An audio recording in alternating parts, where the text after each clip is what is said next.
cross-examination in chief. And there's been more written about effective cross-examination than any other part of advocacy for that reason. There's a famous professor in the United States called Irvin Younger, or there was a famous professor called Irvin Younger. He was a prosecutor in New York for many, many decades, renowned for his ability of cross-examination, then became a professor at Harvard Law School. And of all the writings in relation to effective cross-examination, there is no question that a presentation that he did more than 3 decades ago, which he coined the 10 Commandments to cross-examination, is the gold standard of effective cross-examination. Professor Young was quite an eccentric person and presented in a rather unusual way, which you're about to see. So we're going to watch a video that the full video goes for 45 minutes, but I'm not going to make you watch that. This abbreviated version goes for just 8 or 9 minutes, and it encapsulates the 10 rules, the 10 commandments to cross-examination. I can virtually guarantee, not that you're going to be a brilliant cross-examiner, but that you won't be ashamed of yourself. You won't be a buffoon in that courtroom. Because I am so anxious that each of you be at least a reasonably effective cross-examiner, I withdraw my designation of these suggestions as suggestions. Instead, they are commandments. First commandment, be brief and simple. Short, succinct. Remember, cross-examination, unless you are Poundstown, unless you are Max Sawyer, cross-examination for the rest of us, however, is a commando raid. It's not the invasion of Normandy. In, out, that's the whole idea. So you will be brief. Second command. Short questions, plain words. Again, you've got to acquire the knack of asking short questions using plain words, because in law school, by and large, you have been practicing writing long sentences and using elaborate words. You know, lawyerese.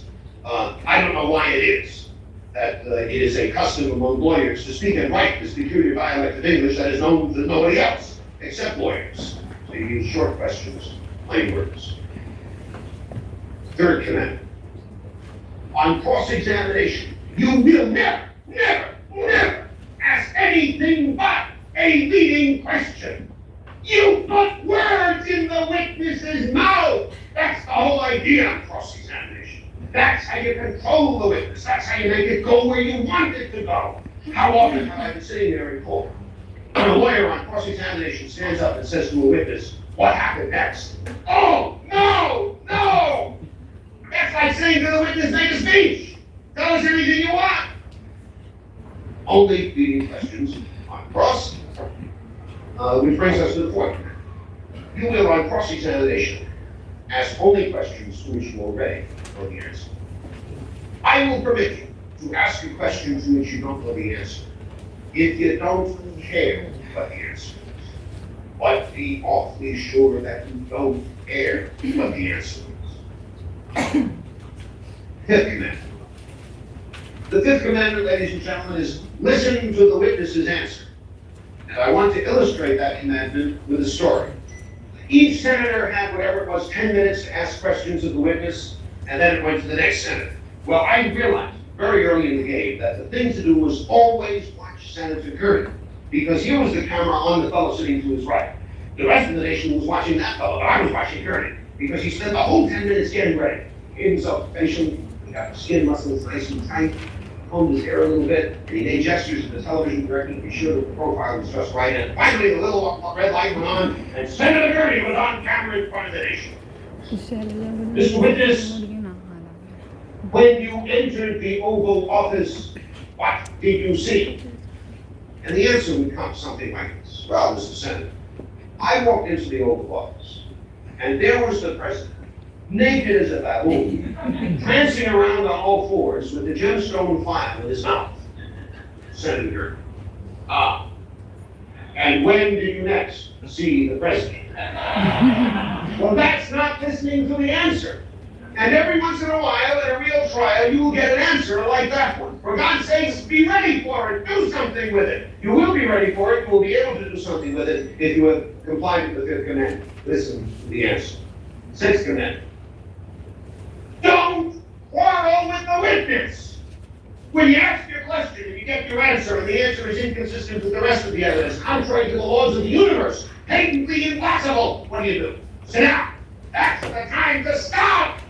Don't quarrel with the witness. Save it for summation. Because if you quarrel with him, what? He's going to get off the hook. He's going to realize you said something he shouldn't have said. He's going to explain it. And it just won't be as good as otherwise would have been. In any event, it is unaesthetic to quarrel with the witness. Seventh Commandment. Never, never, never permit the witness to repeat on cross-examination what he said on direct examination. Why? Well, because as every trial lawyer knows, there's a kind of informal or unwritten hierarchy of probity to that. If the jury hears it once, then they or may not believe it. If they hear it twice, they'll probably believe it. If they hear it 3 times, they'll certainly believe it. If it's in writing, nothing on this earth will persuade them that it's not true. So, on direct examination, they hear it once. The light was green. What color was the light? Green. Are you sure? Yes. Tell the jury again. It was green. Were you wearing your glasses? Of course I was wearing my glasses. And what color was the light? Green. Do you realize you're under oath? I know I'm under oath. That's the cross-examination. What does he accomplish? The jury's heard it 5 times. That light is green to the end of eternity now. Don't let the witness repeat. We move on to the 8th. The 8th commandment. Don't permit the witness to explain anything. Now remember, your cross-examination consists entirely and exclusively of leading questions. That's the 3rd commandment. So all the witness is being asked is yes, no, I don't know. Yes, no, I don't know. And you've got to be alert to that. Yes, what? No, I don't. You didn't ask me. Oh, of course it's a ball game. Of course there's another side. Of course the other side will always have an opportunity to redirect. We have the explanation.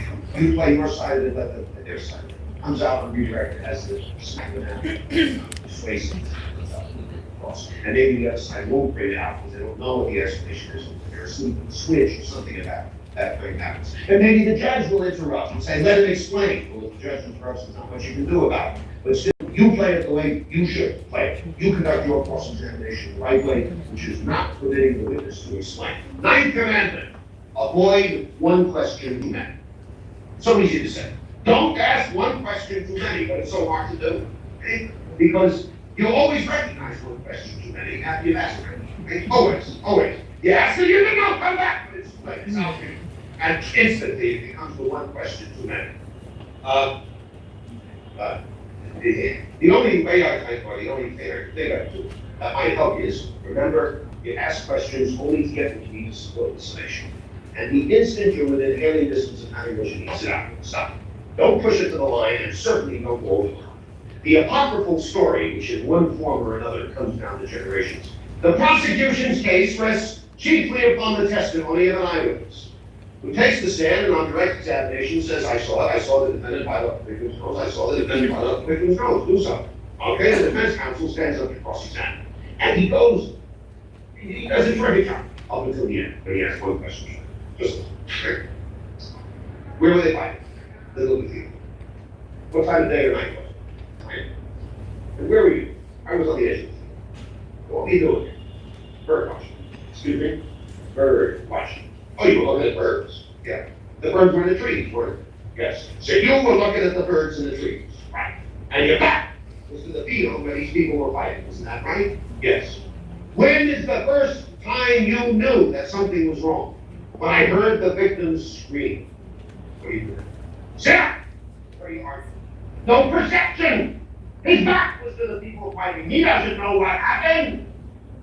Instead, one question today. Well, how come? If your back was to them because you were looking at the birds in the trees, how come you know, as you told us on direct examination, that the defendant, my client, bit off the victim's nose? How come you know that? The defendant's answer, so spit it out. And that's the kind of answer you will get every time you ask one question too many. Well, believe it or not, that's 9. We now come to the 10th advice. Save the point for summation. Doesn't matter that the jury doesn't understand why you're conducting the cross-examination. All the better that they don't understand it. You know why? I want them to remember. And what is the frame of mind best calculated to bring it up to the jury? Why? Unsatisfied curiosity. So long as in the summation you come back and satisfy that curiosity. Okay. Everything else out of your mind and realize, after you analyze the case, that everything turns upon one witness. One witness will be called by the other side. But like a skillful cross-examination, you can persuade the jury. If that witness is not worth believing, you win. It's as easy as that. What kind of argument do you need? You need a simple argument, a tactical argument, an argument that respects the jury's intelligence. That argument is so subtle that as you stand there asking the questions in the courtroom, the jury is not going to understand that subtle argument, is not going to understand how clever you are being.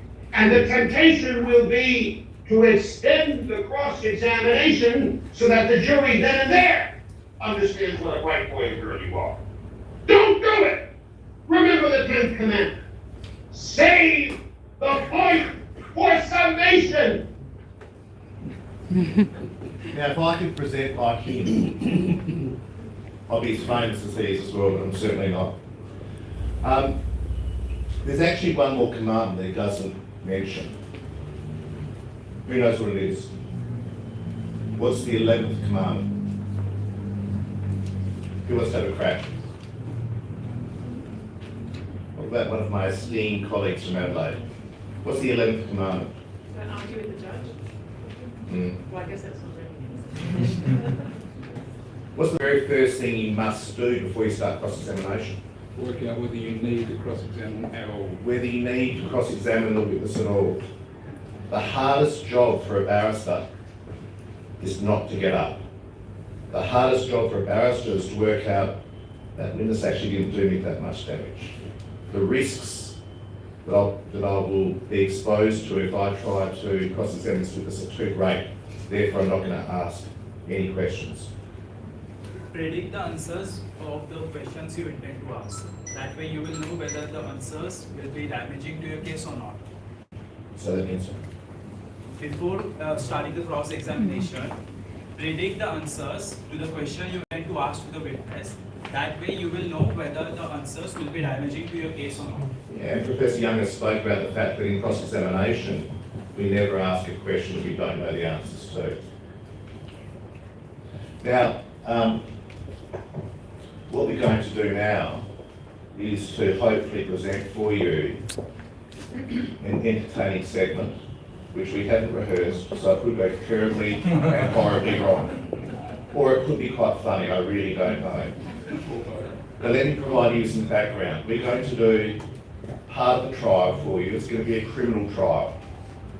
You've all now been emailed a copy of materials about this trial. Now, just quickly read for yourself the instructions for you, the students. This gives you some idea as to what this is going to be about.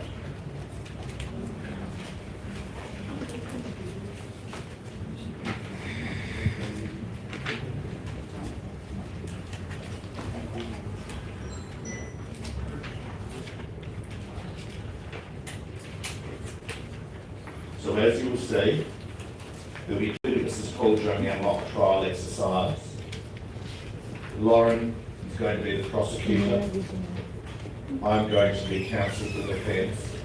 And Lauren's case, her 2 witnesses are going to be called and led by her, and I'll have an opportunity to cross-examine her witnesses. Lauren's purpose is going to be to try and convince you, the jury, that the evidence being given by her client, the evidence being given by the complainant and by the eyewitness is persuasive, that it will establish beyond reasonable doubt the circumstances of the offending. And the offending is about dangerous driving. Now, if you just scroll down a little bit, if you can,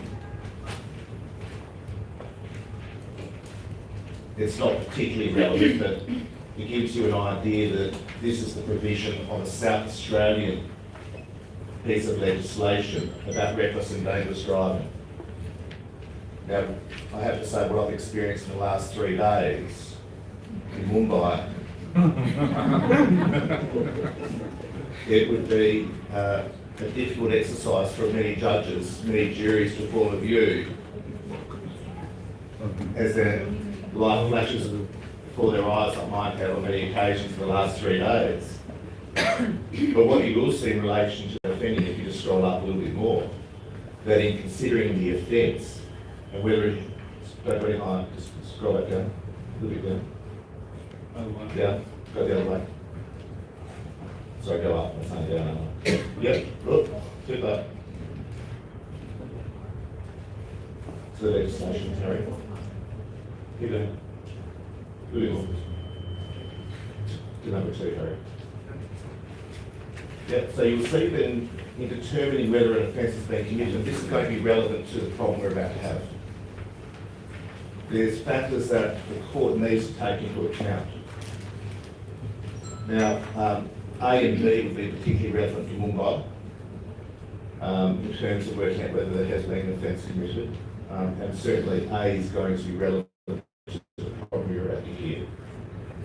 Now, you're not going to have an opportunity, as I perhaps had hoped, for you to have an understanding of what the witness's evidence is going to be. So you're going to be in the real position of the jury now. In a jury trial, as you'll see, you'll hear the evidence once and once only. And you'll have to form your view, having heard that evidence, whether you accept the witness or not. Whether you think Lawrence been successful in establishing on the balance of probabilities the prima facie offence, which my client has been wrongly accused of. So we've set up, our first witness is going to be Tanil, who is playing the role of the complainant, who is Samantha Smith.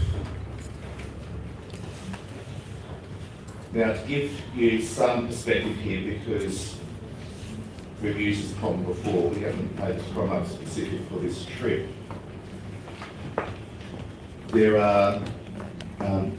There's going to be reference to 2 places. One is Gawler, which is it's a town within Adelaide, and another is